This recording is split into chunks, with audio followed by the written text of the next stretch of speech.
guys, so yan mga kamutya, ito po ang pwesto po ni Banahaw Anting-Anting Arlene. Siya po yung nasa page lagi ng Facebook natin na lumalabas. Yan.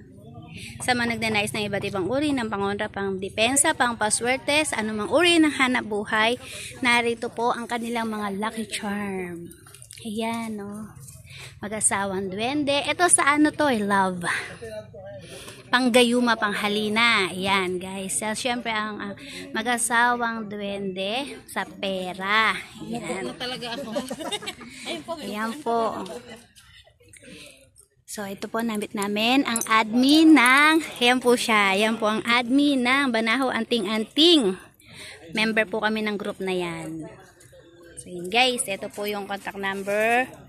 Pag nais po ng iba't ibang uri ng pampaswerte. Amethyst, ang ganda ng amethyst niya, oh.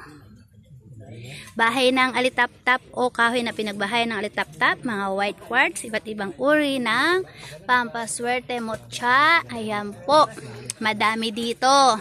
So yung wala sa akin, pwede nyo pong kunin sa kanya. Ayan po ang contact number, guys. Yan, shout out sa lahat ng mahihilig sa iba't ibang uri ng anting-anting pangontra, pandepensa. Shout out kay Kuya Naldi. Hi po. At shout out po sa napagod, hindi pa kami nakakasimula lumakad. So ayan po guys, yung pwesto nila dito po yan, malapit po sa pagbaba ng Santa Lucia. Yan po oh bro. Ayun yung mga iba't ibang uri ng mga pangontra. Member din tayo na yan.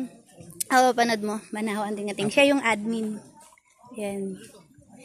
Pag may gusto ka, yung mga wala sa akin na mga gamit, yan, pwede ka tumingin sa kanya. Yung mga mutya ng kidlat nila.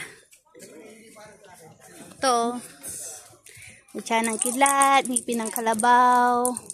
Yung, kumbaga, dito, syempre, yung mga bracelet, ito 10 elements. So, yan po guys.